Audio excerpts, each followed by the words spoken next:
Épisode 5 du blog Allu Technologie Road to the IPO. Aujourd'hui, cet épisode va se passer à l'intérieur. Les deux autres épisodes précédents se sont passés dans des événements extérieurs. Mais aujourd'hui, ça va se passer à l'intérieur. Mais je suis sûr qu'à Montréal cet été, il va y avoir beaucoup d'événements entrepreneuriaux et je vais être là pour vous les présenter dans les prochaines vidéos. En fait, avant de commencer, je veux clarifier quelque chose. Ces blogs, en ce moment, c'est juste moi. J'ai pas de partenaire, j'ai pas de client, j'ai pas d'employé. C'est juste moi. Mais je suis sûr que dans le futur, je vais en avoir. Et les rues, ça va être de vous montrer à partir du blog comment on commence une entreprise de rien et on l'amène à la bourse de New York. C'est ça les rues. Mais pour ça, il faut beaucoup de personnes, des partenaires, des employés et des clients. Mais en ce moment, c'est juste moi-même.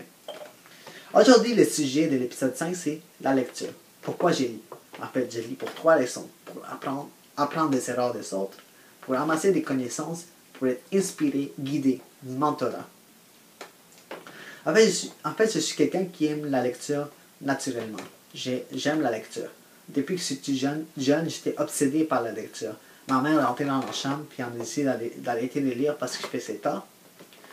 Et moi, j'ai continué à lire. Même que des fois, elle éteignait la lumière et j'ai laissé dans le noir. C'est pour ça que j'ai appris à parler le français et écrire plus facilement, à cause de la lecture. Mais quand je suis rentré au secondaire, j'ai arrêté de lire. Mes priorités ont changé. Jusqu'au jour où j'étais sur YouTube et j'ai vu une vidéo d'un gars qui était dans son garage avec des Lamborghini en arrière de lui et qui disait quelque chose. Que dans la vie, il y a des choses plus importantes que les choses matérielles. Et ça, c'est la lecture et l'apprentissage. Ce gars-là se nomme Tai Lopez. Cette vidéo a coïncidé aussi avec le fait que je voulais passer un business. Et je me suis dit qu'il faut que je recommence à lire. J'ai recommencé à lire des livres comme sur des entrepreneurs comme Sam Walton, le fondateur de Walmart. Ray Kroc, celui qui a fait des McDonald's, qu'est-ce qu'il y a en ce moment. J'ai aussi commencé à lire des livres sur le bien-être de soi, l'amélioration professionnelle, comme How to Win Friends and Influence People. Comme tout le monde, j'ai choisi mes livres par l'envie. Mais j'ai décidé de me fier à ceux qui lisent plus que moi et connaissent plus, comme Tai Lopez. Tai Lopez a créé une plateforme où tous les livres qu'il lit, il les met dedans. Il les met sur la plateforme et tu peux te guider. Il va te dire lesquels sont faits pour l'entrepreneuriat, lesquels sont faits pour le bien-être social. C'est des livres qui vont te faire grandir. Pour moi, ça me fait sauver du temps et je suis sûr que je ne peux pas me tromper parce que quand même, Tai Lopez, c'est quelqu'un qui a beaucoup de business. Et c'est pas juste lui. C'est aussi d'autres PDG qui ont recommandé ce livre. On pourrait peut-être penser que Tai Lopez est une fraude, mais ça va être un autre sujet. Fait c'est prouvé que les PDG des compagnies lisent au moins 50 livres par année. Fait qu'il doit y avoir quelque chose qui est relié à l'entrepreneuriat, à la lecture. C'est d'apprendre, c'est de ramasser des connaissances. Mais je sais que c'est en fait pour tout le monde la lecture. Prenons par exemple Gary Vaynerchuk, c'est un entrepreneur aguerri, investisseur de Facebook, Twitter, Snapchat, Uber, qui dit qu'il n'aime pas lire et qu'il n'est pas capable. Vous voyez, lui, c'est notre façon d'apprendre. Il vous le montre dans son blog. Si vous allez sur YouTube, vous tapez Gary Vaynerchuk, Daily V, c'est le nom du blog. Il va vous le montrer comment on apprend. En fait, lui, il dit que c'est par la pratique, sans le faisant. Et il vous le montre dans son blog directement. Vous voyez son éthique de travail, ses actions, ses paroles. C'est vraiment inspirant comment il veut se rendre à son but ultime d'acheter une équipe professionnelle de football américain. On a tous des façons différentes d'apprendre. Vous voyez, si vous n'êtes pas capable d'apprendre par la lecture, vous êtes capable d'apprendre en le faisant. Vous êtes capable d'apprendre en écoutant.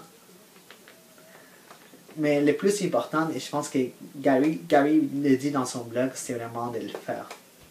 Vous pouvez lire beaucoup de livres, vous pouvez regarder beaucoup de blogs, mais si vous ne faites rien, vous n'allez jamais avoir de résultats. Et quand j'ai dit Moi aussi, je suis un fan de Gary, fait que je vois son blog, je regarde son blog, mais quand je dis regarde, c'est vraiment analyser. J'analyse tout ce qu'il fait et j'essaie de l'intégrer à moi, de ma façon. Puis ça marche. C'est la même chose pour la lecture. Tout ce que les autres entrepreneurs ils disent, tout ce que j'apprends dans les livres de bien-être de soi ou amélioration professionnelle, je le prends pour moi. Si ça ne marche pas, je le jette. Si ça marche, je le garde. Puis j'essaie tout le temps de m'améliorer. J'ai tout le temps d'apprendre. C'est ça l'apprentissage. Ça se passe ça se passe dans la lecture, ça se passe en regardant. En 2017, je pense que c'est l'Internet qui est là. Tu peux aller voir des vidéos sur YouTube. Pas juste Gary, il y a d'autres entrepreneurs. Il y a des vidéos éducatives. Tu peux aller télécharger des livres sur Internet. Mais l'important, c'est vraiment de prendre tout ce que tu apprends et l'intégrer à toi et passer à l'action. C'est ça l'important, c'est vraiment de passer à l'action. Peu importe ce que tu fais, c'est vraiment la pratique. C'est une question de pratique de tous les jours. C'est ça qu'il y a un débat, en fait, si tu peux aller à l'école pour apprendre l'entrepreneuriat. Je peux vous dire que je suis déjà allé à l'école pour faire des cours d'entrepreneuriat, lancer une entreprise, c'est ça le nom du cours. Mais je pense vraiment que l'entrepreneuriat, c'est une question de le faire. C'est à l'état pur. Je pense que l'école peut aider, mais c'est pas fait pour ça. Mais ça va être parlé dans un autre épisode que je vais parler avec mon professeur d'entrepreneuriat, que je vais lui demander son opinion pour les vrais. Comment il pense que l'entrepreneuriat peut être intégré à l'école. Comment on peut apprendre l'entrepreneuriat. Mais comme je dis, l'important c'est de prendre tout ce que vous amassez, puis de passer à l'action. Puis c'est ça que je fais.